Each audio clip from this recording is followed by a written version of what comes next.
Bonjour et bienvenue à Radio Café Source. Alors comme nous le faisons de temps en temps, cette plateforme en fait de radio mensuelle habituellement réservée exclusivement au personnel de Paris, à nos partenaires quand le sujet s'y prête et quand le sujet est événementiel. En l'occurrence, ce matin, le sujet s'y prête parfaitement. De quoi s'agit-il? À Haute-Paris, on a en effet la chance d'accueillir depuis 2020 au sein du conseil d'administration deux personnalités experts du monde de l'eau, très sollicitées dans les médias pour Emma Aziza, que j'aime appeler la Jean Jouzel de l'eau. Et c'est devenu un joke entre nous, tellement elle porte le sujet de l'eau sur la place publique et la place médiatique, là où on en parle peu quand il s'agit de climat, est très sollicité au plan international pour Xavier Lefebvre au sein de l'Organisation de coopération et de développement économique. Mais l'un et l'autre nous en parlerons tout à l'heure parce que je vais les laisser se présenter dans très peu de temps. Mais pour finir mon introduction, je trouvais qu'il était, en tout cas à Haute-Paris, il eût été dommage de ne pas profiter en tout cas de cette chance qui nous était offerte de pouvoir vous écouter tous les deux, Emma et Xavier. Aussi, l'équipe de Radio Café Source, dont vous voyez la composition à l'écran, a revu un peu sa programmation et puis a imaginé un sujet parfaitement adapté à ce duo d'experts qui s'exprime d'ailleurs pour la première fois à deux voix. Et merci à vous, en tout cas, de nous réserver cette primaire. Et je ne vous cache pas qu'on est très flattés de vous entendre tous les deux. Et merci pour votre disponibilité. Alors, le sujet, comme vous l'avez vu dans l'invitation, porte sur les risques de rareté de la ressource en eau et conséquemment des risques de financiarisation. Alors, ce sujet, il résonne parfaitement dans l'actualité plus ou moins récente. J'en veux pour preuve ce qui se passe en Californie à la suite aussi de ce qui s'est engagé en Australie depuis quelques années, voire dans d'autres pays. Et puis, sujet d'ailleurs qu'a mis sur la place médiatique Jérôme Fritel, qui, dans son documentaire Main basse sur l'eau, qui est sorti en novembre dernier sur Arte. Xavier pourra nous en reparler. Je ne sais pas d'ailleurs si c'est encore visible, mais si vous pouvez y accéder, allez-y. Et puis, je pense aussi à la tribune parue dans Le Monde le 6 mai dernier, signée par des scientifiques, des acteurs de l'eau, des parlementaires et qui porte pour titre « Sans une action décisive, le manque chronique d'eau ne trouvera plus de solution ». Et Emma pourra aussi nous en parler tout à l'heure, tant elle connaît d'ailleurs très bien l'un des signataires de cette tribune. Alors la question qui va se poser et qui va nous animer en tout cas pendant cette heure avec Benjamin Gestin, directeur général d'Eau de Paris, et Estelle Desarnaud, directrice générale adjointe, c'est de savoir si effectivement ces sujets évoqués risquent réellement de se produire en France et pour Paris. Et donc, comme je vous le disais, on a 1 heure pour discuter ensemble. Nous allons parler entre nous, entre ce duo d'experts pendant quelques temps. Et puis, n'hésitez surtout pas dans le chat de nous poser des questions. On les posera au fil de l'eau ou à la fin. En tout cas, nous avons 10 heures. Alors, j'ai fini de parler. Je vais passer la parole à Emma pour qu'elle se présente. Et puis après, Xavier. Puis après, on ira vraiment sur le cœur du sujet. Emma, je vous laisse la parole. Oui. Merci déjà pour cette introduction, Elisabeth. Donc bonjour à tous. Alors effectivement, moi j'ai un parcours plutôt de chercheur. J'ai un doctorat à l'école en sciences du risque de l'École des Mines de Paris. Et puis finalement, derrière ce travail de recherche, j'ai surtout cherché à travers mon parcours en fait d'essayer d'entrevoir comment on pouvait construire une résilience des territoires face aux extrêmes climatiques, principalement des sécheresses et des inondations. Alors j'ai eu un vrai déclic en 2003. Je débutais tout juste ma thèse et en fait j'ai lu un des premiers rapports du GIEC qui projetait une accélération des sécheresses sur l'ensemble du pourtour méditerranéen dans les décennies à venir. Et en fait à ce moment-là j'ai compris que je la France, en fait, n'était pas prête à faire face à ce à quoi elle allait être confrontée. Et donc, ce cheminement de pensée m'a permis de fonder, il y a une dizaine d'années, un centre de recherche sur l'adaptation des territoires face au changement climatique, en essayant de faire de la recherche-action, d'être au plus près des territoires et d'essayer de trouver des réponses directement auprès des gens qui doivent gouverner, qui doivent accompagner justement ces politiques territoriales pour essayer de leur apporter des solutions et de voir comment on pouvait avancer ensemble. Donc voilà, donc du coup, j'ai passé ces 10 dernières années directement sur les territoires, justement essayer de construire cette résilience, surtout sur le risque d'inondation, dans des grandes villes particulièrement inondables comme Nîmes, Montpellier ou Cannes. On a vraiment pensé à adapter le bâti, à réfléchir aux solutions, à transformer les consciences, à permettre d'adapter les comportements. Donc voilà, ça a été vraiment tout ce travail-là. Et aujourd'hui, je m'intéresse surtout particulièrement aux sécheresses et aux effets de canicule. Et j'observe en fait ce qui est en train de se dérouler sous nos yeux. Je vous en reparlerai un peu plus tard. Oui, on en parlera. Et donc, j'essaye de comprendre les solutions qui pourraient être mises en place pour adapter nos villes à ces nouvelles conditions climatiques. Merci Emma. On va effectivement reparler de ces sujets très rapidement. Xavier, je vous laisse vous présenter aussi. Merci Elisabeth, bonjour à tous, ravi de faire partie de ce Radio Café Source ce matin. Mon profil est un peu différent, je suis sociologue de formation, il ne faut pas le dire parce que sociologue à l'OCDE c'est un gros mot. Je travaille à l'OCDE depuis une quinzaine d'années. L'OCDE, pour ceux qui ne connaissent pas, c'est un organisme intergouvernemental, ça veut dire qu'on travaille avec et pour les gouvernements. Notre responsabilité, c'est de faire des recommandations en termes de politique publique au gouvernement des pays membres et aussi d'un certain nombre de pays non membres. Je travaille à la direction de l'environnement où j'anime une équipe qui travaille sur l'eau, l'adaptation au changement climatique et des questions de résilience. Notre programme de travail sur l'eau à l'OCDE, il tourne aujourd'hui autour de 3 grands thèmes. Le premier, c'est la qualité de l'eau, avec dans les pays de l'OCDE une attention particulière à des polluants émergents, type microplastiques, résidus des produits pharmaceutiques. Le deuxième gros sujet, c'est donc ce que j'évoquais, l'adaptation au changement climatique, l'incertitude sur la demande en eau et la disponibilité de l'eau liée aux évolutions du climat et comment les pouvoirs publics peuvent répondre à ce nouveau contexte. Et puis le troisième pilier, c'est un travail sur le financement des investissements dans le domaine de l'eau. Depuis que je travaille dans l'eau, on entend la communauté de l'eau dire on a besoin de plus d'argent, mais quand vous discutez avec les financiers, ils vous disent l'argent, il y en a dans le monde, il y en a dans les pays développés, il y en a même aussi dans les pays en développement. Et donc la question, c'est comment se fait-il que cet argent ne soit pas plus ou mieux mobilisé pour financer des projets d'investissement dans le domaine de l'eau. On a mis en place un programme un peu spécifique pour faciliter la connexion ou la convergence entre donc les grands financiers, ça peut être des fonds de pension, des banques, etc., et les acteurs de l'eau. Alors nous, on a des idées, au cas où. Bon, alors, parlons-en. Avant de parler du risque de financiarisation, je trouvais qu'il était intéressant de partir du constat, et à ce moment-là, je vais plutôt m'adresser au départ à Emma. Il est un fait, en tout cas établi par les scientifiques, que le changement climatique induit une augmentation de l'incertitude sur la demande, et sur la disponibilité de la ressource en eau, alors ce qui oblige à repenser la gestion de cette ressource. Du coup, Emma, comment pouvez-vous en fait nous expliquer comment cela marche concrètement du point de vue hydraulique?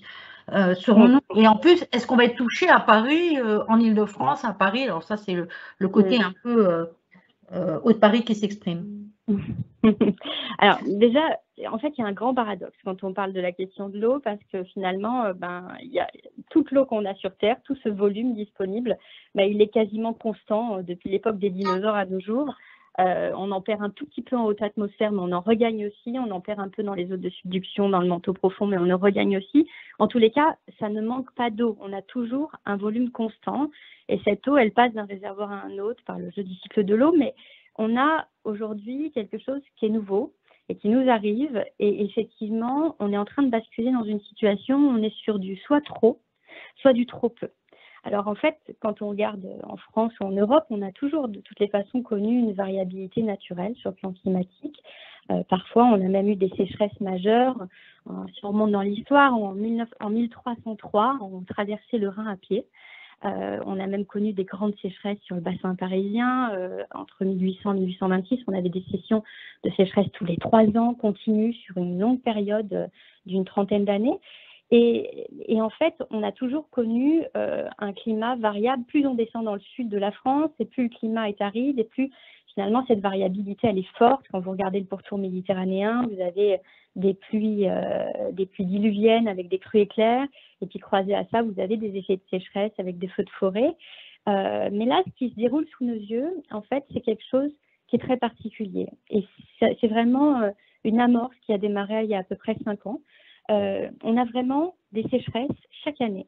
Et chaque année avec des scénarios qui sont totalement différents. Parfois, on a un printemps très pluvieux et puis on va avoir un déficit qui va être très marqué d'un coup, durant un mois. Comme par exemple l'année dernière en 2020, on a eu des déficits jusqu'à moins 80% de pluie mensuelle au mois de juillet. Et puis à ça, vous rajoutez le fait qu'on a des canicules qui viennent s'imposer et qui accélèrent ces phénomènes de sécheresse et qui nous font basculer en une dizaine de jours d'une situation qui était stable à une situation qu'on ne maîtrise plus. Et donc on a quand même quelques critères, ces signaux faibles qui étaient là, qui étaient présents. Bah, finalement, maintenant, c'est des avertissements concrets. Alors, si on prend quelques chiffres pour vous donner un peu de recul, 2020, 2018 et 2019 viennent respectivement d'être positionnés en haut du palmarès des 3 années les plus chaudes jamais enregistrées. Et là, je ne suis pas en train de parler du monde, je suis en train de parler de la France. Et donc, depuis qu'on a installé nos appareils de mesure météo, en fait, on n'avait jamais mesuré des années aussi chaudes. On a eu au mois de 2020 16 mois consécutifs de records historiques de température mensuelle. Et donc, en fait, je trouve que l'année 2019 est assez représentative de ce qui se passe. Alors, une actualité en chasse en général une autre, puis surtout qu'on vient de vivre une sacrée actualité ces derniers temps. Mais si on repart sur 2019, en fait, rappelez-vous, on a eu 46 degrés dans le Gard au mois de juin, 42 degrés à Paris. On avait même dû reporter les épreuves du brevet des collèges parce qu'on avait des bâtiments qui n'étaient pas adaptés. Et donc, en fait, ce dont on se rend compte, c'est qu'en fait, on n'est pas du tout prêt à avoir des températures à 46 degrés. On a eu aussi des phénomènes tout à fait nouveaux. Par exemple, en Picardie, on a eu des feux de récolte, une trentaine de feux de récolte dus aux fortes chaleurs au mois de juillet. Donc, c'est des feux qui démarrent comme ça dans les champs et qu'il faut gérer dans des zones où, en fait, on n'est pas habitué aux feux de forêt. Et puis, on a eu ce problème d'approvisionnement en eau potable avec une vingtaine de départements qui avaient des difficultés d'approvisionnement et on a été obligé parfois d'apporter des camions citernes parce que justement, il n'y avait plus d'eau dans notre robinet et qu'on n'est plus sur un scénario de science-fiction. C'était l'année dernière, c'était l'année d'avant. Et rappelez-vous, on a eu aussi des cas très concrets où on a eu des viticulteurs qui ont vu leurs vignes, qui ont brûlé en quelques heures, en une après-midi. Et ça, c'est quelque chose auquel on n'est pas préparé et auquel il va falloir essayer de réfléchir. Donc, voyez, si je comprends bien, Emma, si je comprends bien, la quantité, elle n'a pas évolué, enfin, il y en a toujours autant, mais c'est l'extrême, en fait, violence des situations qui s'exprime, c'est ça? Exactement. Et donc, ça marche pour les sécheresses, mais ça marche aussi pour les inondations. Rappelez-vous les inondations dans les Alpes-Maritimes. On s'attendait à avoir 250 mm de pluie, donc 250 litres d'eau par mètre carré, par Météo France dans les projections. Mais le changement climatique, la température de la Méditerranée, la convection ont généré 500 mm d'eau. Ça veut dire quoi? Ça veut dire qu'on s'est retrouvé avec des vallées qui ont de l'eau, qui en fait, les hauteurs d'eau sont montées jusqu'à 7 mètres de hauteur. Et il y a tellement de pans de montagne qui se sont effondrés que le niveau de la rivière s'est surélevé de 3 mètres dans la nuit. Et on est resté avec 4 mètres de hauteur d'eau, mais c'est resté à la même hauteur à 7 mètres. Donc, en fait, on a carrément, on n'était même plus capable de mesurer avec nos appareils de mesure. Et donc, ça explique la catastrophe qui s'est déroulée. Et donc, ça, c'est quelque chose de nouveau. Alors, en 2021, si je vous donne un petit peu le contexte de cette année, rapidement, on a une situation qui est plutôt contrastée. On a une super bonne recharge hivernale des nappes. Et c'est d'ailleurs pas un problème, en fait, en France. On a en général nos nappes qui se rechargent et c'est souvent d'ailleurs des arguments qu'on nous sort en disant mais finalement il tombe des millions de mètres cubes d'eau en France, on n'a pas de problème d'eau. Donc, effectivement, cette année, ça démarre plutôt bien. Et puis, au mois de mars, on a eu quand même un gros déficit de pluie. On a même des zones qui ont atteint jusqu'à 40 à 80% dans certaines zones de déficit. Maintenant, on vient d'avoir, et on l'a vu sur le bassin parisien particulièrement, pas mal de pluie. Et donc, effectivement, ça remonte. Mais nous, on est dans une espèce d'enclave assez froide en ce moment. Mais les choses vont très vite bouger. Et donc, il faut quand même s'attendre à autre chose. Pourquoi? Parce qu'on a des signaux qui nous montrent qu'ailleurs, ça se passe différemment. Et donc, un des signaux principaux, juste pour vous donner un point, hier, on a atteint 32 degrés au nord-est de la Russie, à plus de 1000 km au nord de Moscou. Et on a atteint plus de 30 degrés alors qu'on est au mois de mai au niveau arctique. Donc, vous voyez, on a ces paramètres aggravants qui nous montrent que tout est en train de bouger. Et même si là, on n'est pas concerné, ça ne veut pas dire pour autant que cet été, on ne rejouera pas des canicules. D'accord. Mais alors, du coup, on parle de rareté. Ce n'est pas tant le sujet de la rareté qui est en question. Quel est l'enjeu fondamentalement dans les années à venir? Alors, en fait, il y a plusieurs enjeux. Quand on regarde la question de la ressource en eau, en fait, on sait qu'on a de redoutables concurrents dans cette gestion de la ressource en eau, parce que beaucoup de gens ont besoin d'eau finalement dans leur quotidien. Nous tous les matins, bien entendu, ou tous les soirs, peu importe, mais en tous les cas, dans cette eau domestique. Mais il y a aussi ce besoin en termes d'agriculture, d'industrie. Mais il y a d'autres besoins derrière et on a tendance à oublier que le premier utilisateur d'eau, en fait, c'est le milieu naturel avant tout. Et donc, on a asséché les zones humides, on a à peu près 50% de zones humides en moins ces dernières années en France. Et en fait, il faut comprendre que le cycle de l'eau tel qu'on nous l'apprend à l'école, en fait, il paraît très simple. Mais en réalité, il est beaucoup plus complexe. C'est des toutes petites boucles de rétroaction qui se déroulent sous nos yeux. Et quand on a ces réserves humides, en fait, ça permet des petites boucles, justement, de cycle de l'eau locale qui permettent de conserver une humidité. Si vous enlevez ça, vous rendez plus vulnérable le territoire et finalement, vous l'exposez encore plus. Alors, pour parler un petit peu de ces concurrents qui gèrent cette question de l'eau, en deux mots, donc on a l'agriculture qui représente 50%, voire 80% l'été de l'utilisation de l'eau. Alors, pourquoi c'est le premier consommateur? Il consomme beaucoup moins que les industriels, mais effectivement, cette très grande part d'eau repart en évapotranspiration. Et donc, finalement, est perdue derrière. Donc, et puis, c'est les premiers consommateurs, mais c'est aussi les premières victimes de cette situation. On en reparlera. On a les industries qui utilisent ces quantités d'eau importantes, mais finalement, qui restituent une très grande partie au milieu. Donc, en fait, parmi elles, on a un des acteurs industriels, un des acteurs majeurs, c'est les acteurs de l'énergie. Pourquoi? Parce que finalement, pour avoir des barrages hydroélectriques, pour avoir des centrales électriques, nucléaires ou thermiques, en fait, tout le monde utilise de l'eau pour refroidir les circuits. Et donc, on se rend compte qu'on parle beaucoup de la question de l'énergie quand on parle du climat, mais en réalité, la question qui se cache derrière, c'est la question de l'eau, parce qu'à part l'éolien, toute la sphère énergétique a besoin de cette eau. Et donc, le problème, c'est que comme on refroidit les circuits et donc on rejette cette eau ensuite dans le milieu récepteur, si on la rejette avec des températures trop élevées, finalement, on perturbe complètement ce milieu. On a des risques, ce qu'on appelle d'eutrophisation. On a vu dans le bassin parisien, au lac d'Anguin l'année dernière, des milliers de poissons morts comme ça, le ventre en l'air, qui nous montrent qu'effectivement, c'est un équilibre qui est extrêmement fragile, le milieu de la rivière. Et donc, voilà, on est face à ce constat énorme. Et donc, en fait, on voit très bien qu'on a ce triptyque, en fait, entre la question de l'alimentation qui a besoin et de l'agriculture qui a besoin d'eau, la question de nos systèmes sociétaux, industriels et aussi de l'énergie. Et puis, nous, au milieu de tout ça, et que finalement, tout ça est indispensable et qu'il va falloir repenser un peu tout ça en profondeur, quoi. Donc, l'eau, l'alimentation, l'énergie, en fait, triptyque incontournable des sujets d'avenir, des sujets climatiques. C'est ça que vous êtes en train de nous dire. C'est ça, parce que finalement, en fait, on nous parle beaucoup, et en fait, c'est essentiel. on nous parle beaucoup de la question de l'atténuation des gaz à effet de serre. On voit très bien qu'on a encore dépassé là, des records. Et donc, effectivement, il faut réduire cette part de notre impact carbone. Maintenant, donc c'est un sujet qui est essentiel, mais il ne faut pas oublier l'eau dans tout ça. Parce que si on n'a pas d'énergie ni d'alimentation, finalement, on ne peut plus faire fonctionner nos systèmes sociétaux. Et là, c'est tout de suite. Et toutes les émissions de gaz à effet de serre qui ont été émises depuis 30 ans, elles sont déjà dans l'atmosphère. Elles sont en train déjà de réchauffer la Terre. Donc, en fait, si on réussit à agir, nous, maintenant, on va agir sur un scénario dans 10 ans, dans 20 ans.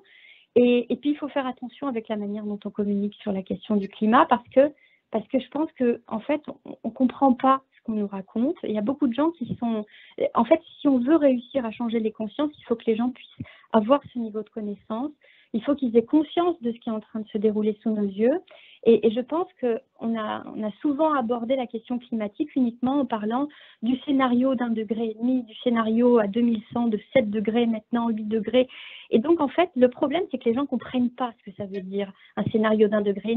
Et je vais même aller plus loin, la plupart des experts et des scientifiques ne savent pas ce que ça signifie. Ils ne savent pas ce que ça signifie en termes de conséquences. Parce que, en fait, un territoire, c'est complexe, il y a des enjeux, il y a des effets dominos permanents. Et en fait, on ne maîtrise pas ce qui va se passer derrière. Et tous ces effets enchaînent. Et on les découvre scientifiquement au fur et à mesure du temps.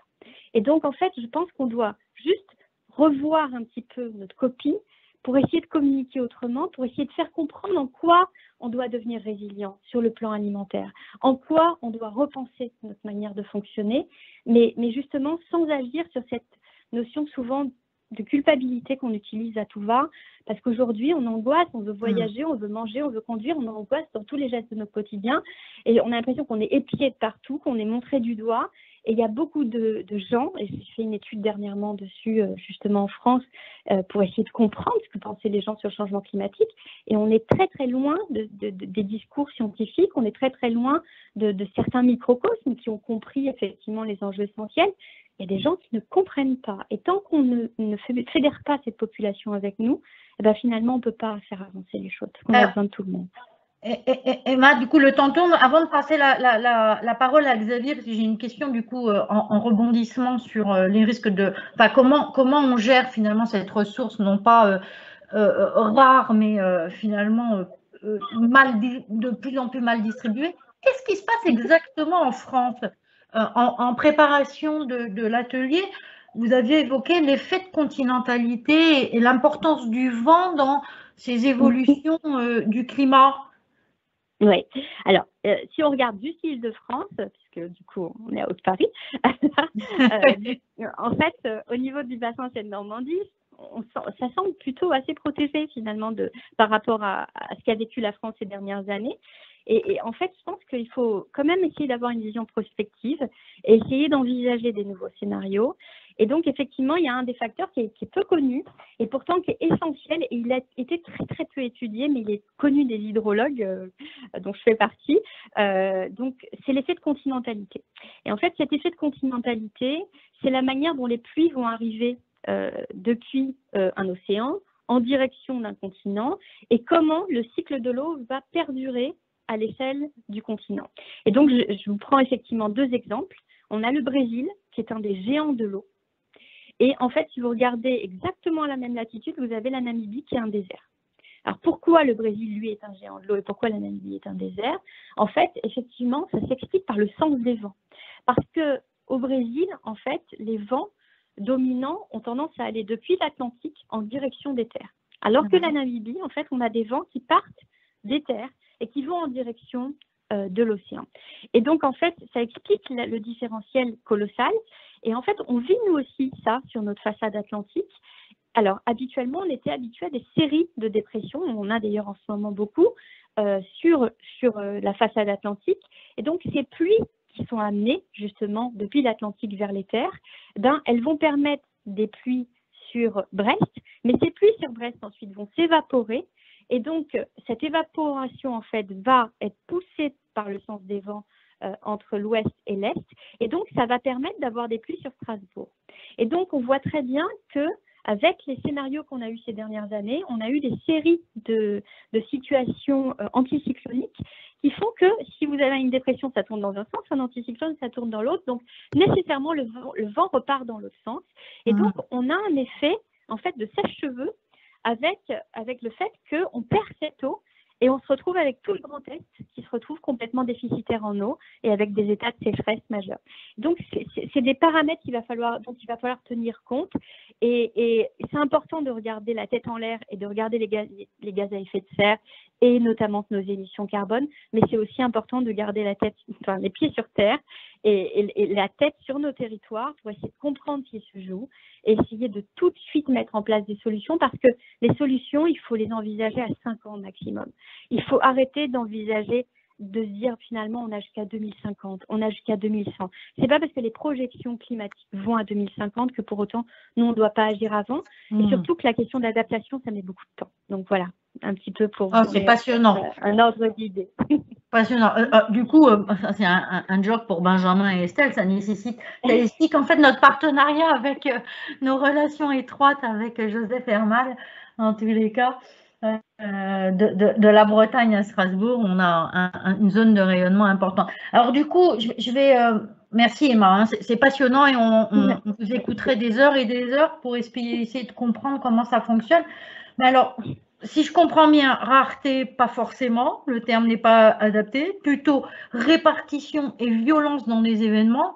Mais je me tourne là du côté de Xavier. Du coup, ce manque de disponibilité ou ce manque de répartition de la disponibilité dans certains lieux ou dans certains pays a conduit à des cotations boursières. Du coup, Xavier, quelle est votre perception des phénomènes en fait de création de marchés financiers sur l'eau liés à ces manques de disponibilité en eau? Quelle est votre analyse de ce qui peut se passer et est-ce que ça va être un risque pour la France? Alors c'est une question importante. L'idée, en fait, dans certains pays, c'est que s'il y a un problème de répartition de l'eau, dans une logique néolibérale classique, le marché peut être un bon instrument de répartition de cette ressource. En fait, je note que quand on parle de financiarisation de l'eau, il y a deux aspects possibles. Un qui devrait être à éviter probablement, et l'autre qui pourrait être encouragé. Le premier qui pourrait être à éviter, c'est comme vous l'évoquez, l'eau pourrait devenir un bien d'échange, enfin un bien qui s'échange sur un marché. C'est l'hypothèse qu'a pris Jérôme Frittel dans le documentaire auquel vous avez fait référence, Main basse sur l'eau. Et de fait, on a vu se mettre en place dans un certain nombre de pays. L'Australie est le meilleur exemple, mais aussi le Chili, un certain nombre de pays. D'États de l'Ouest des États-Unis, des marchés où on peut échanger des droits à utiliser l'eau. Le deuxième lien entre eau et finance, c'est rappeler que l'eau peut devenir un enjeu pour des financiers. Typiquement, vous investissez dans des usines, vous investissez dans du développement urbain, vous pouvez réaliser en tant que financier qu'en fait votre investissement est à risque si le développement urbain, l'usine dans laquelle vous avez investi est confronté à un manque d'eau ou un risque d'inondation. Ce deuxième lien entre eau et finance, il nous paraît, nous, à l'OCDE intéressant et probablement devoir être encouragé parce qu'il est de nature à sensibiliser les gens qui vont financer des investissements aux risques liés à l'eau et ça peut décourager des investissements qui peuvent accroître l'exposition au risque et la vulnérabilité au risque et en revanche ça peut encourager des investissements qui visent à réduire cette exposition et cette vulnérabilité au risque. Donc voilà. C'est ce que vous évoquiez en introduction tout à l'heure, comme vous présentiez votre activité à l'OCDE. D'accord. Mais du coup, il faut bien comprendre les enjeux de... Oui, c'est ça. Il faut bien comprendre du coup l'intervention de Emma pour comprendre les risques financiers liés à cela. Oui, on parle dans le domaine de la finance et maintenant de plus en plus dans les acteurs, enfin les gens qui travaillent sur les politiques climatiques ou sur les politiques de l'eau, on parle de matérialité des risques. L'idée, c'est que voilà, les financiers réalisent que l'évolution du climat, l'évolution de la ressource en eau, ça génère des risques très concrets pour eux. Mais ce sont des risques qui peuvent avoir des conséquences sur l'économie, évidemment, à des niveaux auxquels on n'était pas habitué. Je prends un exemple, 80% de la production mondiale de microchips, de microprocesseurs, se fait à Taïwan. Taïwan est aujourd'hui confronté à une très grave sécheresse. Et ça pénalise la production taïwanaise de microprocesseurs, et vous avez des usines automobiles en France qui sont à l'arrêt périodiquement parce que les chaînes de valeur ne permettent plus d'alimenter régulièrement les clients industriels en aval. Il y a quelques années, il y a eu une inondation, enfin des inondations importantes à Bangkok qui, pareil, ont fragilisé des chaînes de valeur mondiales. Ces risques, on peut les voir comme des opportunités pour sensibiliser les investisseurs au fait que leur portefeuille d'investissement est exposé. On peut imaginer du coup qu'avec les bonnes incitations, les bonnes réglementations, du coup, ces investisseurs pourraient essayer de minimiser ces risques et donc en fait d'investir un petit peu de leur capacité dans la gestion de la ressource. Dans les deux cas qu'on parle, oui. Oui, pardon, allez-y. Dans les deux cas, que l'on parle de la réallocation de l'eau via des marchés, donc encore une fois une tendance qui, à mon sens, devrait plutôt être à décourager, ou qu'on parle de sensibiliser les investisseurs aux risques liés à l'eau, dans les deux cas, en fait, l'enjeu, il me semble, est de souligner les valeurs de l'eau. Le fait que voilà, il y a des valeurs économiques, mais aussi sociales, culturelles, environnementales liées à l'eau. Il y a une très grosse initiative au niveau international portée essentiellement par les Pays-Bas autour de ce sujet.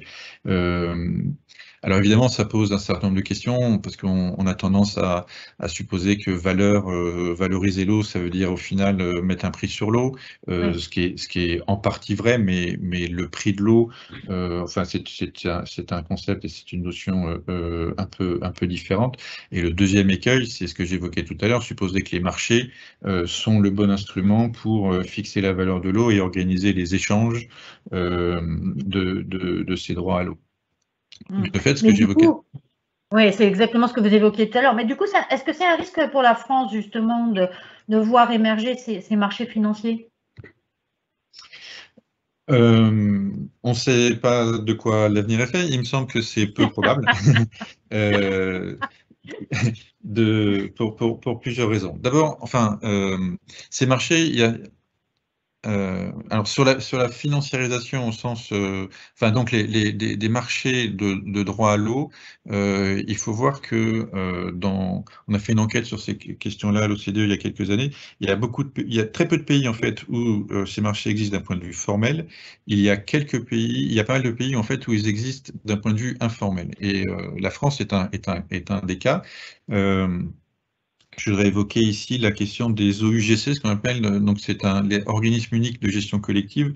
L'idée qui a été des OUGC qui ont été mis en place en France il y a quelques années, c'est d'essayer de répartir de la manière la plus souple possible le droit à utiliser l'eau sur une zone de captage ou sur un sous-bassin. Et l'idée donc c'est d'inciter les agriculteurs à se réunir dans une structure, dans un organisme. On alloue à cette structure un droit collectif et à eux de se répartir ce droit en fonction de leurs besoins, en fonction des cultures et des techniques qu'ils mettent en place. Ça, d'une certaine manière, ça revient en fait à encourager les agriculteurs à échanger, à discuter entre eux, à négocier le volume d'eau qu'ils vont pouvoir utiliser. Moi, je trouve ce type d'instrument assez moderne en fait, assez intéressant. D'abord parce que il laisse une grande autonomie à ces communautés d'agriculteurs qui en fait savent mieux que ce que pourrait savoir le régulateur de quel est leur besoin en eau, quelles sont les limites de leur flexibilité. Il y a une étude qui a été faite par le gouvernement il y a un an qui tient un certain nombre de leçons sur le fonctionnement de ces organismes. Et alors? Un bilan, Alors, bon, c'est ça? oui, un bilan, c'est pas la panacée, tout n'est pas parfait, mais c'est probablement une direction à explorer. Il y a des questions de gouvernance, s'assurer que tout le monde a accès à la discussion de manière équitable. Il y a aussi des questions intéressantes qui se posent sur l'articulation entre ces organismes et les autres utilisateurs, les autres usagers de l'eau sur un bassin, comme l'évoquait Emma, c'est très important de comprendre qu'il y a en fait une forme de concurrence ou de compétition pour accéder, enfin entre différents usagers, pour accéder à l'eau dont ils ont besoin. Ça inclut l'environnement, ça inclut les industriels, ça inclut les villes, ça inclut évidemment les agriculteurs.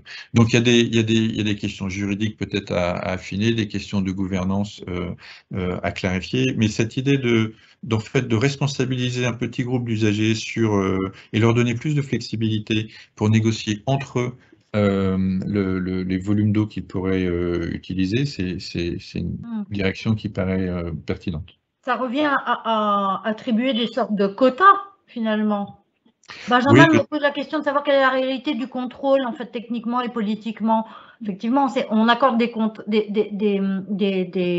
quotas à un groupe c'est ça. Alors, ce qui qui est intéressant, s'autogère, c'est quoi. que, voilà, donc sur le contrôle, on n'est plus obligé de contrôler la consommation d'eau de chaque agriculteur. On contrôle, le rôle des pouvoirs publics, c'est de contrôler la consommation d'eau de l'organisme, de cette communauté d'agriculteurs, et ce sont les agriculteurs entre eux qui s'autorégulent. Et d'une certaine manière, c'est plus difficile. Si vous êtes agriculteur sur un bassin, c'est plus difficile de pipoter votre voisin que de pipoter l'État et le régulateur. Donc, d'une certaine manière, on suppose que, enfin, l'hypothèse derrière les OGC, c'est que justement, ça facilite les questions de contrôle. Il y a moins de bureaucratie, moins de contrôle administratif et plus de négociations et de discussions entre les usagers eux-mêmes. L'hypothèse aussi, enfin la condition que le gouvernement avait mis, c'est s'assurer qu'en fait, justement, au sein de cette petite communauté d'agriculteurs, tout le monde ait accès au chapitre, personne ne soit lésé ou spolié. Oui. Voilà, donc il y a des règles, il y a des règles minimales minima pour gérer la discussion entre les agriculteurs, mais du coup, ça simplifie quand même beaucoup les procédures de contrôle, et en ce sens-là, je trouve que c'est une évolution assez intéressante. C'est marrant. Et il y a d'autres formes de cotation, enfin de quotas, plutôt que de cotation d'ailleurs. Mais tous les régimes d'allocation de l'eau, parce que pour répondre en fait au problème que Emma mettait très clairement en évidence, donc gérer cette rareté ou cette incertitude sur la ressource en eau, il faut mettre il faut mettre en place ce qu'on appelle des régimes d'allocation de la ressource, pour savoir en fait quand l'eau est rare, qui va avoir accès à quelle quantité d'eau, pourquoi faire, à quel moment de l'année, etc. Ces régimes d'allocation de l'eau, ils existent dans tous les pays du monde, y compris en France. Ils ont généralement été conçus à un moment où l'eau était moins rare, ou en tout cas la compétition pour accéder à l'eau était moins intense. Et donc ce qu'on constate, c'est que la plupart de ces régimes aujourd'hui doivent évoluer pour mieux prendre en compte les risques liés à la ressource et une plus grande intensité de la compétition, la concurrence pour accéder à l'eau. C'est le rôle en France des agences de bassin, des agences de l'eau, qui donnent donc des droits à prélever la ressource à certains moments de l'année en fonction de certaines hypothèses sur les étiages, etc. Et il y a un autre instrument qui est lié à ça. Donc il y a un système de droit, et il y a aussi un instrument économique qui est une redevance prélèvement, qui fait que sur la base du volume, vous payez une taxe. En tant qu'utilisateur de l'eau, vous payez une taxe sur le volume d'eau que vous consommez, que vous prélevez sur l'environnement. Ça s'applique typiquement à Haute-Paris. Donc, ce cadre institutionnel, ces régimes d'allocation, ils existent. C'est un outil très important pour gérer les questions de rareté. Ça n'implique pas un mécanisme de marché. Ça peut être un mécanisme qui est, comme le cas de la France, là, régulé par un acteur, une agence de bassin, avec en plus l'instrument économique de la redevance qui, en fait, vise à décourager les usages ou la perte, ou les mauvais usages de l'eau, puisque vous devez payer en fonction du volume que vous prélevez. Il y a d'autres...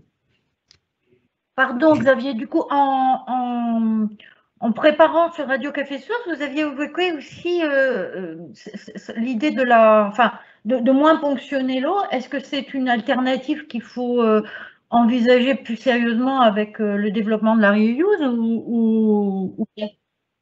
Oui, quand on parle de rareté de l'eau, on parle toujours de rareté de la ressource qui est dans l'environnement. Oui. Il y a deux points que je voudrais ajouter. Un, pour l'instant, on a beaucoup parlé quantité. Je voudrais rappeler que les questions de quantité sont très liées aussi aux questions de qualité de l'eau. Lorsque la qualité de l'eau se dégrade, en fait, ça contribue à raréfier l'eau. Parce que l'eau ne sera plus aux standards qui sont nécessaires pour certains usages, ou alors il va falloir la remettre à ces standards, mais ça suppose des traitements de plus en plus coûteux. Donc il y a un lien important entre qualité et quantité, et préserver la qualité de l'eau, c'est un instrument pour éviter les risques de rareté. Le deuxième point que j'aimerais introduire dans le débat, oui, c'est la capacité de réutiliser des eaux usées. En fait, d'une certaine manière, on peut enrichir, compléter, un peu complexifier le cycle de l'eau en proposant des usages d'eau usée traitée. Ça se fait déjà à une certaine échelle quand des eaux usées traitées sont utilisées pour l'irrigation. Il y a un pays qui est très en pointe là-dessus, c'est Israël, qui réutilise aujourd'hui quasiment 100% de ses eaux usées pour l'agriculture. Il y a une évolution que je trouve assez intéressante, même si ses conséquences sont probablement ambivalentes, c'est la réutilisation de l'eau à l'intérieur d'un périmètre urbain. Jusqu'ici, le modèle classique, c'est une fois que l'eau a été utilisée, on l'envoie très loin de la ville dans des grosses unités de traitement et l'eau usée traitée sera éventuellement disponible en aval. Il y a des technologies qui existent aujourd'hui pour traiter l'eau localement au sein de la ville et réutiliser cette eau usée traitée à petite échelle, enfin dans des petites unités, pour des usages non potables. Des usages non potables qui sont importants. Alors, au sein du domicile, les caractéristiques d'eau de Paris, c'est qu'il y a le réseau d'eau non potable qui est déjà qui peut déjà être mobilisé sur les questions notamment d'incendie et de voirie, si ma mémoire est bonne, mais on voit dans d'autres pays, en Australie... Pas incendie, juste incendie, c'est de l'eau potable. Voirie. Dans un pays comme l'Australie, qui a fait l'expérience de la sécheresse, c'est très commun à l'intérieur d'une habitation d'avoir deux réseaux d'eau, un réseau d'eau potable et puis un réseau d'eau non potable qui va être en fait des eaux usées traitées et qui peut être utilisé pour laver les sols, irriguer votre jardin, etc. C'est permis, voire encouragé en Australie, c'est interdit en France, essentiellement par les administrations en charge de la santé. On peut réfléchir si cette réglementation est adaptée à l'évolution des enjeux. Sur Israël, est-ce qu'on peut revenir un peu sur ce que vous venez de dire, parce que qu'est-ce qu'ils font exactement? Oui, ils ont mis en place un système assez sophistiqué mais très efficace qui en fait encourage les agriculteurs à utiliser sur leur exploitation des eaux usées traitées. En deux mots, en fait, vous êtes agriculteur en Israël, évidemment pays où la rareté est encore plus évidemment sans commune mesure avec ce qui se passe en France. Vous pouvez soit acheter un volume d'eau garanti à un prix stable, et ça sera des eaux usées traitées, soit payer une redevance pour utiliser de l'eau, je dirais de l'eau propre, enfin de l'eau prélevée directement dans la ressource, mais vous ne saurez pas à quel prix, vous ne pouvez pas anticiper à quel prix cette eau sera disponible et vous n'avez pas de garantie sur le volume disponible. Donc, en fonction des cultures que vous avez, ça peut être un risque important. Et donc, les agriculteurs, une grande partie des agriculteurs israéliens ont opté pour le premier schéma avec un volume garanti et un prix stable. Voilà. Et donc, aujourd'hui, Israël a développé à la fois les technologies et les modes de régulation qui font qu'aujourd'hui, je crois, 95 ou 100% de leurs eaux usées sont traitées et réutilisées en agriculture. Emma, si je peux me permettre de rebondir, peut-être. Très bien. Parce que c'est quand même un très bon exemple finalement de système aride qui a réussi à s'adapter. Effectivement, c'est quand même le champion du monde des usines de dessalement d'eau de mer. Donc c'est eux qui ont commencé, qui ont été les pionniers, qui aujourd'hui développent des technologies et des techniques qui permettent justement de réduire le coût de traitement de l'utilisation de l'eau de mer et donc qui nous montrent une nouvelle voie pour des zones où on n'aurait plus d'eau. C'est le cas par exemple sur l'île de Malte où ils ne sont pas capables de s'alimenter avec leurs propres ressources et donc ils dessalent de l'eau de mer. Ça, dans les milieux insulaires, c'est sans doute quelque chose qu'il faudra envisager et généraliser à l'avenir. Et deuxièmement, ce sont aussi, il y a une technologie qui a été mise en place qui est à souligner, c'est qu'ils arrivent aujourd'hui à travailler l'agriculture dans les eaux saumâtres, donc dans des eaux qui ont justement des quantités de sel assez importantes et malgré tout, ils arrivent à faire pousser des espèces et ils travaillent dessus. Donc, ça reste des solutions très innovantes dans une situation où les gens sont face à de la douleur et de l'urgence de ne pas avoir d'eau et d'avoir le besoin justement de devenir résilient sur le plan alimentaire. Et ça nous montre qu'en tous les cas, avec de l'ingéniosité, on arrive vraiment à mettre en place des solutions de manière massive. Voilà, c'était juste pour rebondir sur... Oui, non, mais justement, j'allais justement vous passer la parole pour rebondir sur ce que dit Xavier et votre perception, vous, du risque de financiarisation. Qu'est-ce qu'il faudrait faire pour éviter cette situation, en tout cas en France? Oui, alors, je rejoins complètement tout ce que dit Xavier. Effectivement, je pense qu'il est nécessaire de faire évoluer toutes les consciences, de toutes les façons, à toutes les échelles, parce qu'on a tous notre rôle à jouer. On a parlé des agriculteurs, et effectivement, je reviens sur ce que dit Xavier, je suis complètement d'accord. Il faut effectivement jouer sur la quantité d'utilisation de l'eau, mais aussi sur la question de la qualité, parce que c'est l'enjeu majeur à venir. Et le sol, finalement, c'est l'élément clé qu'il va falloir se mettre à protéger, que ce soit d'ailleurs dans le cadre d'une inondation ou dans le cadre d'une sécheresse. La qualité du sol fait qu'on va avoir des effets secondaires majeurs. Et donc, leur surexploitation ces dernières années, l'utilisation massive de pesticides. Alors, il ne faut jamais oublier que pesticide veut dire qui tue la peste, donc qui tue toute forme de vie dans le sol, donc nécessairement la matière organique, et donc ça va jouer sur l'humidité des sols, et ça va jouer aussi sur autre chose dont on se rend compte aujourd'hui en France, c'est que la moindre pluie, surtout lorsqu'on a un grain orageux de type diluvien, et ben finalement ça va emporter des masses de sol très importantes. Donc on se retrouve avec des pertes de sol très conséquentes que l'on n'avait pas jusque-là parce qu'on avait des milieux racinaires qui tenaient le sol. Et aujourd'hui, ce sol n'est plus tenu. Donc voilà, on va devoir penser maintenant solutions dans l'agriculture. Je sais qu'Haute-Paris est très présent sur ces questions-là et travaille sur la reconversion des terres. Et je pense qu'il faut aller vers ces nouvelles solutions. Pour en citer quelques-unes, que ce soit la diversification des cycles culturaux, adapter les calendriers aussi, parce qu'on se rend bien compte qu'on a parfois des vidanges des nappes qui sont plus précoces. Donc, du coup, ça veut dire que la reprise de la végétation se fait à un autre moment. Donc, il va falloir revoir justement ce système. Penser à des solutions comme l'assolement, qui est en fait un système qui est un procédé de culture qui permet une alternance en fait de variétés et qui permet de conserver cette fertilité du sol. Il faut comprendre que le sol, c'est une richesse et c'est la base de notre résilience alimentaire. Et donc, voilà, le choix des cultures aussi va être extrêmement sensible à cette question de sécheresse. Est-ce qu'on va se tourner plus vers du colza ou du tournesol qui va mieux résister? Vous voyez, il va falloir aussi travailler sur cette question de l'agroforesterie. Pourquoi? Parce que la plantation de haies va créer justement des systèmes d'ombre qui vont permettre en fait des petits cycles de l'eau et justement de conserver cette humidité localement. Donc voilà, pour donner quelques idées sur le plan agricole, sur le plan des industriels, ils ont un impact majeur sur la restitution de l'eau dans le milieu.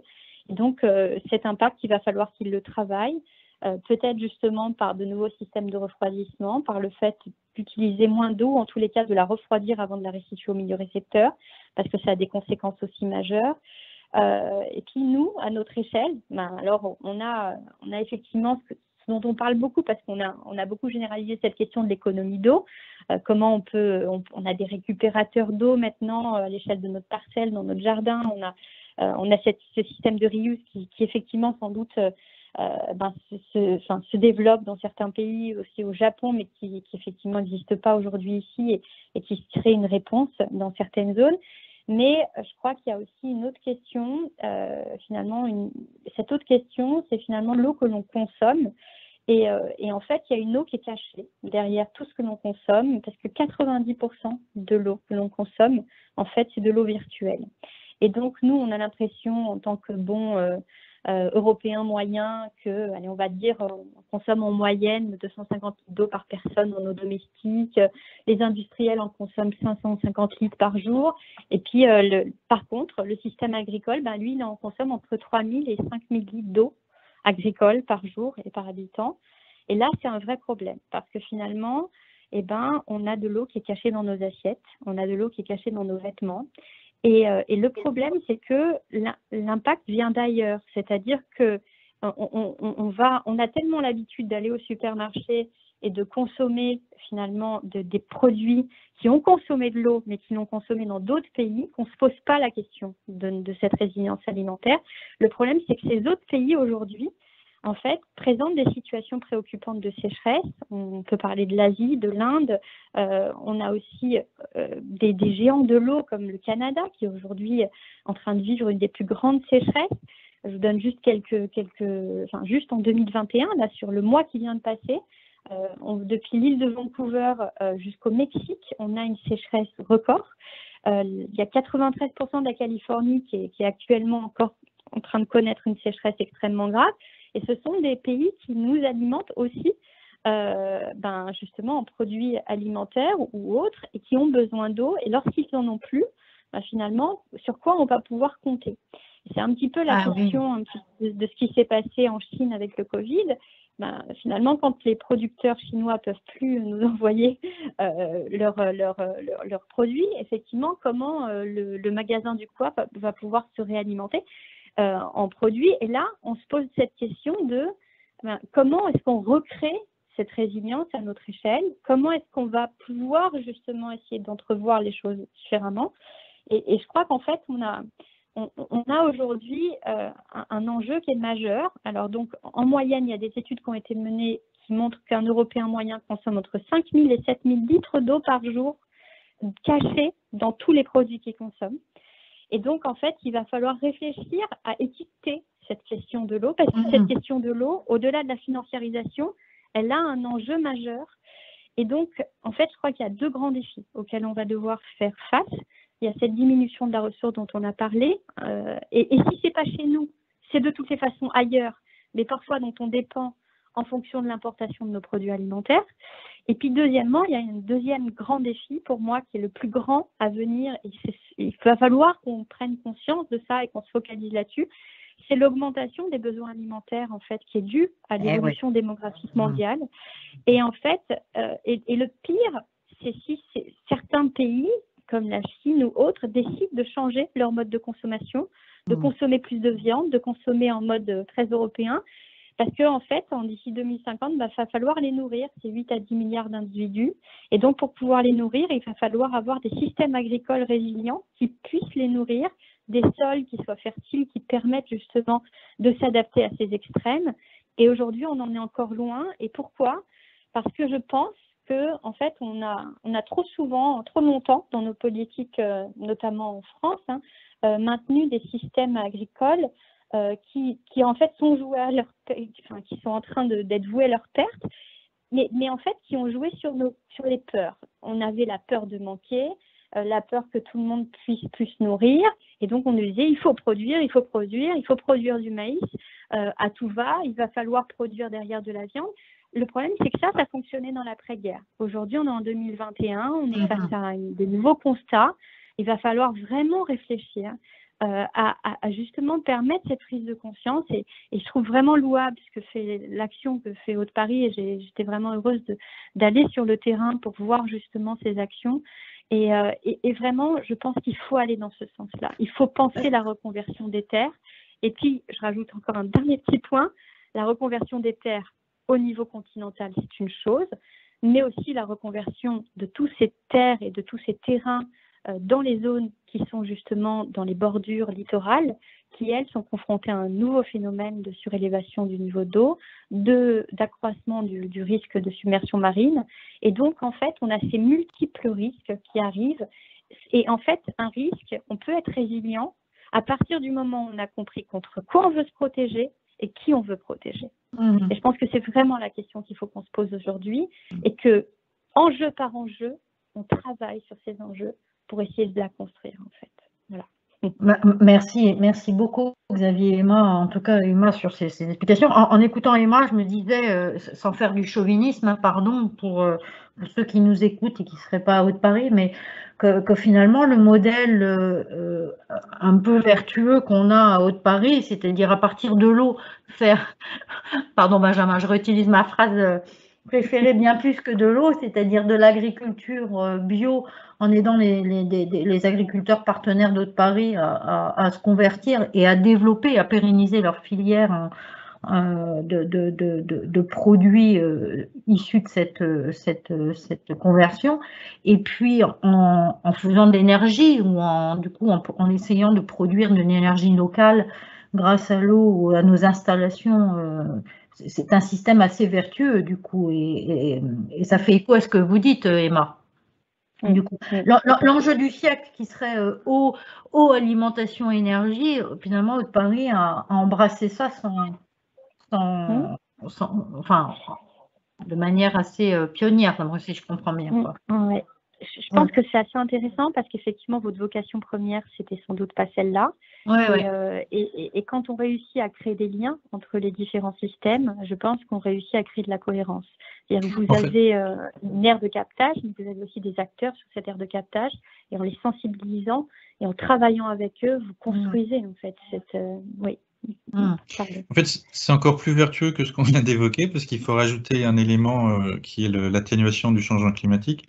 Je rappelle que tous les scénarios qui vont vers net zero, etc., supposent en fait qu'on soit capable de capter le carbone qui est dans l'atmosphère, et ça suppose des forêts, des zones humides et les océans, mais ce qui nous concerne sur Terre, les forêts et les zones humides. Donc la capacité à préserver les zones de captage, de faire en sorte qu'il y ait des pratiques agricoles et une gestion des sols, ce qu'évoquait Emma, responsable, contribue aussi à l'atténuation du changement climatique. Donc il y a ce cycle-là, ce co-bénéfice-là aussi à prendre en compte et à valoriser. Absolument. Et j'entendais, Emma, vous évoquiez dans une émission radio à quel point finalement l'enjeu du siècle, c'était pas tant... Alors, je dénigre pas le carbone, c'est pas ça du tout, mais qu'il faut associer au carbone la problématique de l'eau. C'est pour ça que je vous appelle le Jean-Joseph de l'eau. En fait, je pense qu'effectivement, dans les politiques internationales sur la question climatique, on a tout focalisé sur la question de l'atténuation, et on se rend compte quand même qu'on est face à un échec, c'est-à-dire qu'on n'y arrive pas. On n'y arrive pas, on arrive à peine à réduire l'augmentation par endroit, mais bien sûr que c'est un élément majeur. Maintenant, le problème, c'est que le tout un chacun, comme nous, finalement, souvent ne comprend pas ce qui se joue au niveau atmosphérique. On ne comprend pas ce que sont ces gaz à effet de serre. Il ne faut pas oublier que le premier gaz à effet de serre, c'est l'eau. Et c'est ce qui nous permet de ne pas avoir des températures comme sur la Lune, des plus 170 degrés ou des moins 200 degrés la nuit, parce que justement ce gaz à effet de serre nous protège des variations de la température terrestre, et c'est une chance que l'on a. Et donc, quand on associe effectivement à ça des gaz à effet de serre qui ont des durées d'inertie qui sont extrêmement longues, certains vont jusqu'à des durées de 10 000 ans, ils ont déjà été mis dans l'atmosphère. Et donc, ce que je dis, c'est que bien entendu qu'il faut continuer ce combat sur la question climatique et sur la question des émissions, même si on n'arrive pas encore tous à trouver une cohérence. Quand on prend des calculateurs pour calculer un Paris-Montréal en avion, suivant les calculateurs, on ne va pas du tout avoir les mêmes émissions de carbone. On voit bien que parfois, quand on regarde l'émission de poules élevées dans des cages derrière, dans des actions massives, elles émettent sans doute moins de CO2 qu'une poule qui va être élevée en plein air et qui va utiliser plus d'eau, etc. Mais en fait, il faut mettre de la cohérence en fait dans tout ça. Et la question de l'atténuation, elle est essentielle, mais on a oublié trop longtemps la question de l'adaptation. Et l'adaptation, c'est aujourd'hui, c'est maintenant, c'est des bâtiments à adapter pour qu'on puisse subir des 40 degrés. Est-ce que la solution, c'est d'avoir des des systèmes de climatisation partout, je ne suis pas sûre, parce que derrière, on augmente de 2 à 3 degrés la température dans la rue. Donc, on crée encore un autre problème. Donc, vers quoi on doit aller? Il faut réfléchir à ces solutions, il faut mettre toute l'innovation dessus, parce que derrière, il y a un enjeu et que cet enjeu, il est court, en fait. Et qu'il faut qu'on se prépare. On sera capable de faire face à condition qu'on ait des bons outils. C'est exactement comme face à une inondation. En fait, on est capable de faire face à une inondation à partir du moment où on sait si quand il y a un événement majeur, on doit évacuer, on doit se confiner, où est-ce qu'on est en danger, contre quoi on doit se protéger, où arrive l'eau. Et ça, c'est des questions et on doit aller vers les populations, on doit les accompagner. Et je me rends compte que ça marche à partir du moment où on leur explique. Et ça, vraiment, je le vois parce que je prends un exemple sur Nîmes, on a travaillé sur 5000 bâtiments de maisons individuelles, de familles qu'on a accompagnées et on a vu à quel point, en leur expliquant les choses, on les inscrit au système d'alerte pour qu'ils soient prévenus, on leur explique par où l'eau va passer et peut-être qu'eux, ils ne sont pas directement concernés par la question de l'inondation, mais peut-être que c'est l'école de leurs enfants ou que c'est leur entreprise, mais il faut aussi leur faire comprendre ça et quand on leur explique simplement et qu'on ne prend plus une posture peut-être trop scientifique parfois, ou trop, voilà, avec des postures qui ne sont pas entendues ni comprises. En fait, quand on est juste dans la simplicité et dans la pédagogie, on fait passer les messages. Les gens ont besoin de solutions. Ils ont juste besoin de plus se sentir acculés dans la culpabilité permanente de tout. Ils ont besoin de vivre, ils ont besoin d'être sereins et qu'on leur montre le chemin. Et je pense qu'on en reparlera dans un autre moment, dans un autre état, mais sur cette question de la sobriété, c'est complexe d'expliquer aux populations qu'il va falloir être sobre, qu'il va falloir arrêter de consommer, surtout dans une période où on vient de finir un confinement. Et donc, en fin de compte, on ne peut plus, alors que derrière, on est matraqué dans nos subconscients par des publicités de partout qui nous vendent des choses dont on n'aurait sans doute pas besoin et finalement qu'on va encore nous vendre avec des arguments marketing qui tapent dans nos subconscients et qui font qu'on achète. Et d'ailleurs, c'est aussi un impact énorme parce que entre 1900 et aujourd'hui, on a réduit de manière drastique la quantité financière que l'on met dans notre quotidien sur notre alimentation.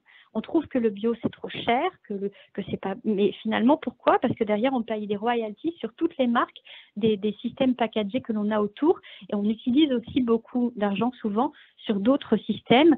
Voilà, il va falloir remettre de la cohérence dans tout ça et chacun doit agir à son échelle. En fait. Ouais, cohérence et connaissance. D'ailleurs, c'est ce qu'on fait aussi à Haute-Paris, comme vous faites, Emma, avec votre association de pédagogie vers les jeunes. À Haute-Paris, on a mis en place effectivement depuis des années, en tout cas, et ça fait partie de la mission de Haute-Paris aujourd'hui, en fait, de faire de la pédagogie vers les enfants à l'école ou en tout cas, on le faisait au pavillon de l'eau et on le fait hors les murs, comme on le dit. Pour justement permettre cet accès à la connaissance. On voit que c'est un enjeu majeur et que plus on connaît, plus on peut changer les comportements. Je vais passer aux questions parce qu'on pourrait s'écouter et vous écouter infiniment, Xavier et Emma. Mais il y a des questions et je voudrais vraiment laisser ce temps qui nous reste, un quart d'heure, aux questions. Alors, je vais essayer de les résumer parce qu'il y a des choses très intéressantes. Xavier, pour vous, une question sur les enjeux économiques. Si je la résume, grosso modo, la question qu'on nous pose, c'est de savoir s'il ne faudrait pas mettre des économistes dans tous les réflexions et les objectifs climatiques pour justement éviter, parce que c'est les économistes qui prennent les décisions. Donc, quelle est votre position là-dessus? En supposant que personne de l'OCDE ne m'écoute. Mon expérience, c'est qu'il y a... Non, sérieusement, et là c'est un sociologue qui parle, mais mon expérience, c'est qu'il y a trop d'économistes dans les réflexions sur le climat et pas assez de sociologues, pas assez de gens qui, comme Emma l'évoquait, comprennent les dynamiques sociales, les dynamiques, voilà, le lien avec les modes de vie, etc. Je trouve que un des problèmes de la discussion sur le climat, c'est qu'elle a été confiée ou captée confiée aux économistes ou captée par les économistes il y a 25 ans et clairement, c'est pas c'est pas le sujet sur lequel on a connu les plus gros succès sur les 25 dernières années. Je dis 25 ans parce que cette année, donc c'est la COP26 qui aura lieu à Glasgow, et je suis assez d'accord avec le constat de Emma. Si vous regardez l'impact de ces 25-26 ans de collaboration internationale sur les émissions de gaz à effet de serre, c'est au mieux marginal. Donc, je pense que en fait, quand on regarde, en tout cas au niveau international, la discussion est vraiment très très centrée sur enfin des cadres d'analyse économiques, et j'aimerais qu'elle s'alimente à d'autres types de disciplines, sciences sociales, en sociologie, entre autres, parce que, comme on l'évoquait, il y a des enjeux de comportement, de dynamique collective, etc. Et ça, les économistes ne sont pas les mieux placés pour les analyser. Voilà. Complètement d'accord. Je pense qu'on a trop considéré des modélisations de systèmes et on a complètement oublié de remettre l'humain au cœur de tout ça, sa perception, comment il allait ressentir les choses. Et en fait, quand on comprend ça, et moi j'ai été effarée de voir le niveau de conscience de certaines personnes. J'ai fait notamment une étude sur des assureurs où j'ai vraiment pris conscience à quel point ils étaient très loin de comprendre des problématiques, alors que c'est eux qui gèrent les sinistrés. Donc si eux ne comprennent pas, derrière, qui va comprendre? Est-ce que le grand public comprend vraiment? Et je pense qu'il faut effectivement arrêter de modéliser. Enfin, c'est bien de faire de la modélisation, mais à un moment donné, il faut repasser à des choses peut-être plus simples et voir si les messages passent, si c'est compris, et arrêter de se concentrer sur ce que nous, on va dire, pour essayer de se concentrer sur ce que l'autre va comprendre. Et quand on change de posture, en fait, ben, là, on se met à évoluer et ça commence à marcher.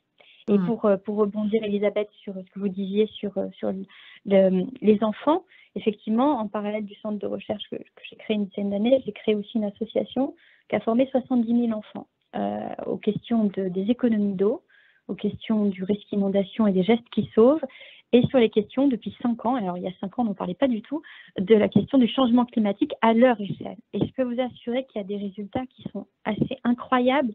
Déjà tous les enfants sont passionnés, ils ont envie de comprendre. La deuxième chose, c'est qu'on a fait une étude, parce on était intervenu dans des écoles à Montpellier, des écoles qui en fait, suite à une vigilance rouge, ont été bloquées toute la nuit et les enfants ont dû dormir sur place dans l'école. Et donc, quand on est revenu faire cette étude justement sociologique pour essayer de comprendre l'impact, on s'est rendu compte que tous les enfants qui avaient été sensibilisés, à qui on avait fait des jeux de rôle, on les a fait aménager leur territoire, leur route, leur école, leur mairie. Ils étaient devenus le maire de leur ville et on leur avait demandé justement ce qu'ils devaient faire pour leur école parce qu'on était en vigilance rouge. On prenait un arrosoir, on y simulait une inondation. Et on s'est rendu compte que tous les enfants qui avaient joué, justement, en fait, avaient compris.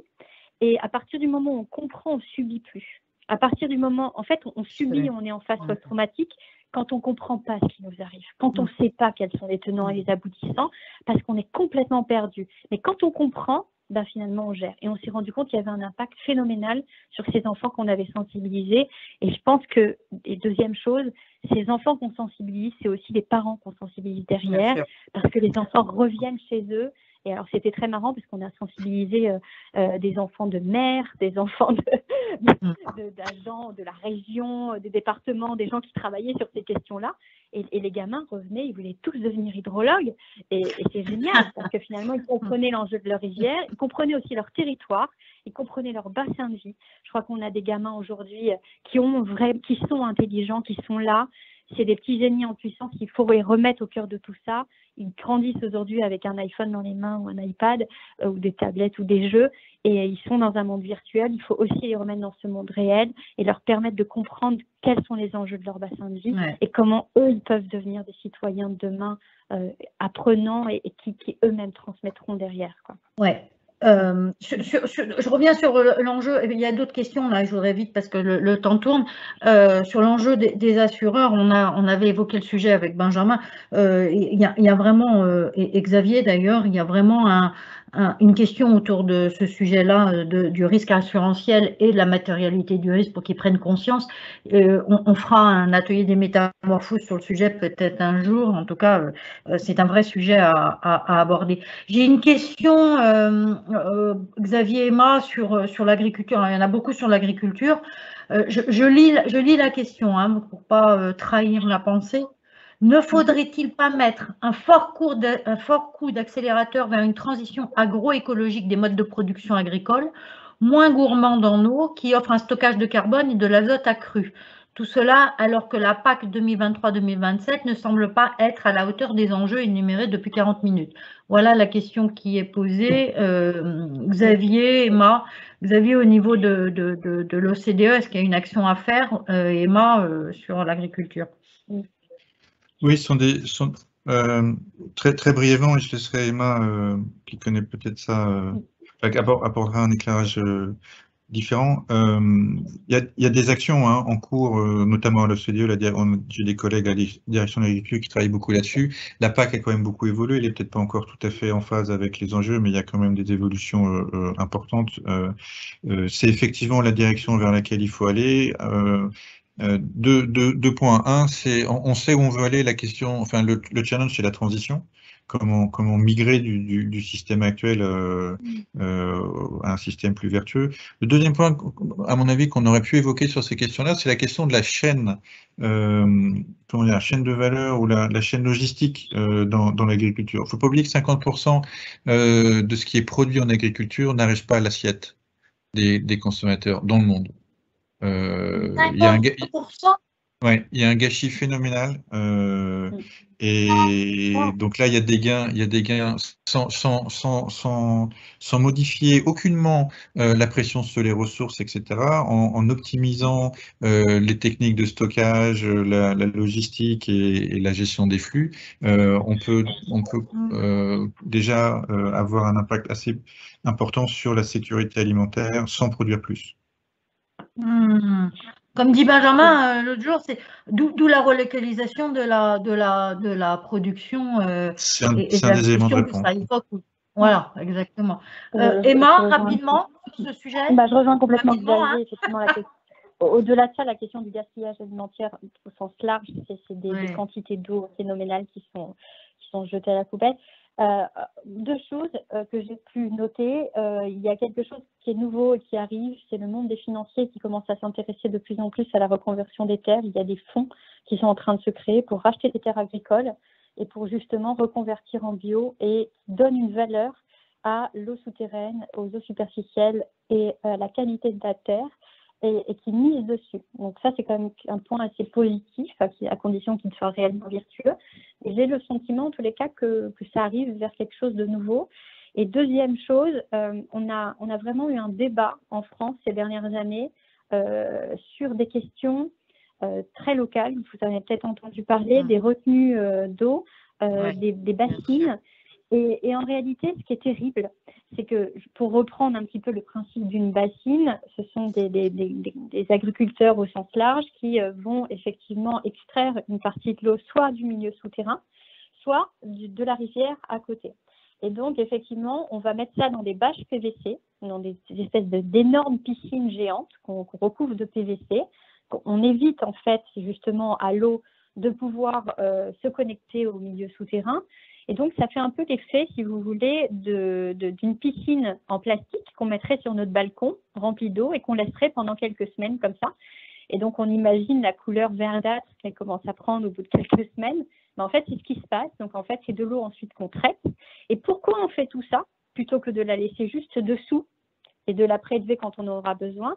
En fait, c'est parce que ça nous permet de dépasser les arrêtés préfectoraux en période de crise, qui nous empêchent justement d'irrigation. Et donc, on voit bien qu'on est face à un système qui essaye de s'adapter, mais finalement, qui essaye de non pas comprendre les enjeux de ce qui se passe aujourd'hui, et qui se dit de toutes les façons, moi j'ai beaucoup entendu ça chez les agriculteurs, il y a de plus en plus d'agriculteurs conscients d'ailleurs parce qu'ils sont victimes aussi, mais c'est de toutes les façons, si on ne prend pas cette eau, si on ne la prélève pas, on la perd, parce que finalement, elle finit dans les fleuves et elle finit dans la mer. Et c'est là où, en fait, je pense qu'on passe complètement à côté de quelque chose, on passe à côté du système hydrologique naturel, où il y a des espèces qui vivent, il y a une biodiversité qui vit de ces quantités d'eau.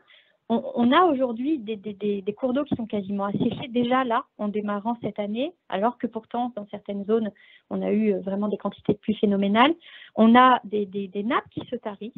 Et donc, il faut comprendre que derrière, c'est tout un enjeu d'une chaîne trophique qui va se jouer derrière. Et cette eau douce qui ensuite s'écoule en Méditerranée, là aussi encore génère un autre système qui est bénéfique et qui permet ce cycle de l'eau. Et en pensant en fait qu'il faut récupérer cette eau parce qu'on va la perdre, donc en fait il faut la prendre, il faut la garder pour pouvoir dépasser les arrêtés, en fait c'est là où on est dans l'incohérence. Et c'est tout ça qu'on doit détricoter et on doit expliquer justement. Et puis pour finir, pour montrer à quel point il y a justement cette espèce d'injustice sociale, c'est que c'est souvent les plus gros qui vont construire les plus grandes retenues et donc ces espèces de bassines et qui vont prélever cette eau dans les nappes, mais bien souvent cette nappe, du coup, elle sera plus disponible avec un niveau piézométrique qui va chuter pour les autres à côté, les petits qui, eux, vont être situés plus en aval dans le bassin et qui finalement n'auront plus cet accès. Et donc, je crois que voilà, faut repenser aussi l'eau à l'échelle des bassins parce que c'est une échelle qui est cohérente et qui est essentielle. Voilà. Leur tour, Benjamin va conclure. J'ai juste une dernière question, mais alors vraiment, oui, non, Emma, Xavier. Pourquoi ne pas créer un étiquetage sur les biens que nous consommons, sur le sujet, sur leurs besoins en eau pour les produits? Il y a eu une expérimentation du ministère sur l'affichage environnemental dans lequel Haute-Paris était d'ailleurs en 2012.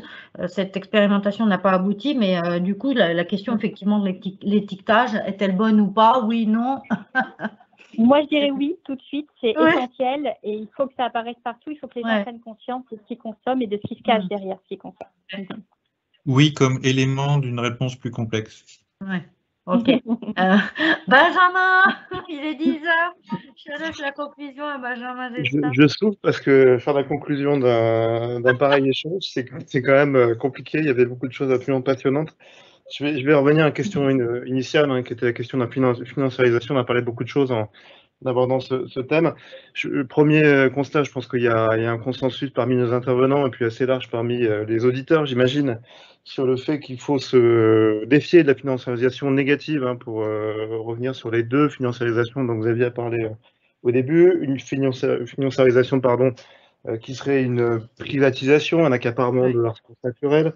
Une financiarisation qui serait une spéculation, qui ferait de l'objet un objet spéculatif comme un quelconque bitcoin, et une financiarisation qui conduirait finalement à l'exclusion et qui va à l'encontre des principes de gestion en commun, pour reprendre un terme qui est un terme économique et ethnologique et sociologique, aussi un terme politique depuis quelques années, de la ressource en eau.